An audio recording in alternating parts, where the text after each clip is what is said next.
Hello everyone, welcome to my YouTube channel.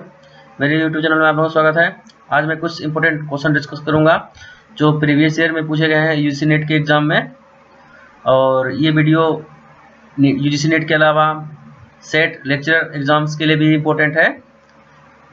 इससे पहले मैंने कुछ वीडियो अपलोड किए हुए हैं, वो जरूर चेक कर लें। मैं इसका लिंक जो है डिस्क्रिप्शन बॉक्स में जरूर दे दूँगा। और मैं इस सीरीज में टोटल 1000 MCQ डिस्कस करूंगा और टोटल 200 वीडियो अपलोड करूंगा। इनमें से जो फाइनेंशियल इंस्टीट्यूशन उसको असेंडिंग ऑर्डर में अरेंज करना है, उसके एस्टेब्लिशमेंट ईयर के अकॉर्डिंग। पहला है जो होगा हमारा ऑप्शन होगा, ये होगा यूनिट ट्रस्ट ऑफ इंडिया। इसकी जो एस्टेब्लिशमेंट हुई थी ये हुई थी फरवरी 1964। और सेकेंड हुई थी एग्जिम बैंक की, इसकी हुई थी 1 जनवरी 1982। और नाबार्ड की हुई थी 12 जुलाई 1982। और नेशनल हाउसिंग बैंक इसकी हुई थी 9 जुलाई 1988। तो हमारा राइट आंसर होगा DBCA,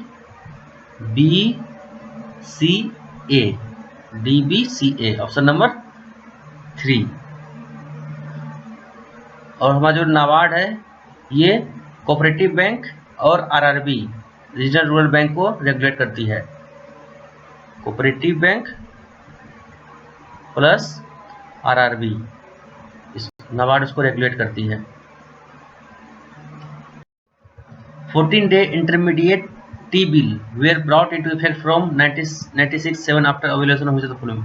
कहता है कि 14 डे जो इंटरमीडिएट टी बिल यानी ट्रेजरी बिल जो है हम इंट्रोड्यूस किया गया 1996-97 में किस टी बिल को खत्म करने के बाद, यानी डिसकंटिन्यू करने के बाद।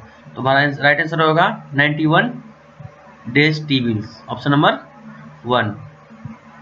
और ये जो सबसे पहले 91 डेज टी बिल था ये 1965 में इंट्रोड्यूस किया था। ये 1986 में ये ऐसा कुछ होता नहीं है, ये ऐसे कंफ्यूज करके दिया गया है 2273 डेज टी बिल। और 364 डेज टी बिल जो है 1992 में इंट्रोड्यूस किया गया था। इनमें से कौन सा company non banking financial company के अंतर्गत आते हैं, जिसे हम NBFC भी जानते हैं, नॉन बैंकिंग फाइनेंशियल कंपनी को। वह कंपनियां जो बैंकिंग रिलेटेड सर्विस प्रोवाइड करते हैं बट NBFC के पास बैंकिंग लाइसेंस नहीं होते हैं। जैसे ये जो जनरल बैंक, ट्रेडिशनल बैंक जैसे डिमांड डिपॉजिट या इशू ऑफ चेक्स, ये सारे जो फंक्शन ट्रेडिशनल बैंक करते हैं ये नॉन बैंकिंग फाइनेंशियल कंपनी नहीं कर सकते हैं। तो इसमें से हम जानेंगे कि कौन कौन से जो कंपनी है वो NBFC के अंतर्गत आते हैं। पहला है एसेट्स फाइनेंस कंपनी, ये बिल्कुल आते हैं। जैसे एसेट फाइनेंस कंपनी बहुत सारे जो लोन होते हैं, जैसे कि अगर हम जैसे कार परचेज कर रहे हैं या हम बाइक परचेज कर रहे हैं या ट्रैक्टर परचेज कर रहे हैं, उस पर ये फाइनेंस प्रोवाइड करती है। ये होगी एसेट फाइनेंस कंपनी। और इन्वेस्टमेंट कंपनी वह कंपनी होती है जिसमें वह शेयर जो सिक्योरिटी जो है इन्वेस्टमेंट करती है, सिक्योरिटी में इन्वेस्ट करती है।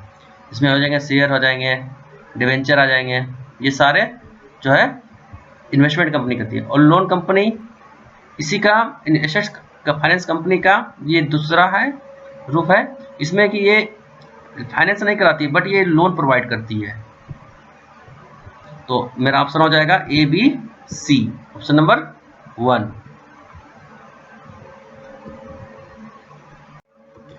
नॉन बैंकिंग फाइनेंशियल कंपनी जो है ये कंपनी एक्ट 1956 के अंतर्गत रजिस्टर्ड होती है। और इसका जो बिजनेस होगा ये लोन एडवांस का होगा, एक्विजिशन ऑफ शेयर्स का होगा, जिसे स्टॉक बॉन्ड डिवेंचर सिक्योरिटी होगा जो गवर्नमेंट या लोकल अथॉरिटी इशू करती है। और जैसे कि लीज हो जाएंगे, ये हो गया हायर परचेज होगा, इंश्योरेंस बिजनेस में हो जाएंगे। बट ये इंक्लूड नहीं होगा अगर जो है जैसे कोई एग्रीकल्चर एक्टिविटी रिलेटेड हो, ये इसमें इंक्लूड नहीं होगा।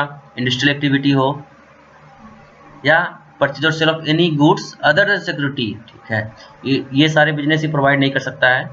और इसका डिफरेंस क्या होगा, ये एनबीएफसी जो है डिमांड डिपॉजिट नहीं कर सकता है, ये एक्सेप्ट नहीं कर सकता है डिमांड डिपॉजिट। ये पेमेंट सिस्टम जो है do not form part of payment and settlement system, payment and settlement system जो है ये इशू नहीं कर सकता है, और ये इशू खुद का चेक जो है इशू नहीं कर सकता है। और इस पे इंश्योरेंस फैसिलिटी जैसे deposit insurance credit guarantee corporation जो है ये इस पे इंश्योरेंस फैसिलिटी नहीं होगा। जैसे कि पब्लिक या कमर्शियल बैंक है जिसमें कि हम 5 लाख तक का जो है इंश्योरेंस कवर किया जाता है। अगर कोई आप डिपॉजिट करते हैं, फिक्स डिपॉजिट हो या और कोई डिपॉजिट हो, उसमें 5 लाख तक का इंश्योरेंस किया जाता है। लेकिन आप वही एनबीएफसी में कोई जो है इंश्योरेंस फैसिलिटी प्रोवाइड नहीं किया जाता है। ये हमारा डिफरेंस है। ये असर्शन और रीजनिंग का क्वेश्चन है। ये कह रहा है कि किसी कंपनी का प्राइमरी मोटिव यानी प्राथमिक उद्देश्य जो है ये होगा कि हम फाइनेंशियल लिवरेज को यूज करके फेवरेबल इकोनॉमिक कंडीशन में हम मैग्नीफाई शेयर होल्डर रिटर्न यानी शेयर होल्डर का जो रिटर्न होगा उसको हम बढ़ाना है, ठीक है, ये कह रहा है। क्योंकि magnify shareholder return fix charge fund can be obtain at a cost higher than the firm rate of return on net assets. अगर हम किसी को अगर फर्म किसी से लोन लेती है, कोई भी बैंक से या किसी अदर इंस्टीट्यूशन से, तो हम ये चाहेगी कंपनी कि हमको कम रेट पे हमको जो है डेट मिले, इंटरेस्ट मिले, उसका जो कॉस्ट होगा वो कम होगा। ये कह रहा है कि हम हायर कॉस्ट होना चाहिए जिससे हम जो है मतलब मैग्नीफाई कर सके। ये बिल्कुल गलत होगा ये, क्योंकि हम कंपनी चाहेगी कि हमको कॉस्ट जो है बिल्कुल कम रहे, इसी कारण जिससे कि हम जो है जो शेयर होल्डर की जो रिटर्न होगी उसको हम बढ़ा सकें। तो ये लिखा हायर है, इसी कारण ये जो सेंटेंस है ये गलत हो जाएगा। सो हमारा राइट आंसर हो जाएगा option B, A is correct but R is wrong.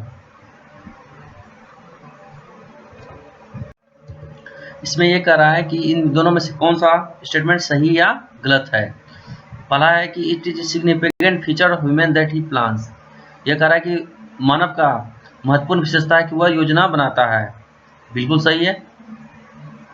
और सेकेंड है a plan is a trap to capture the future, of course ये सही होगा क्योंकि प्लान जो है हम अपने फ्यूचर को पाने के लिए, फ्यूचर में हम कुछ चीज़ को अचीव करने के लिए बनाते हैं।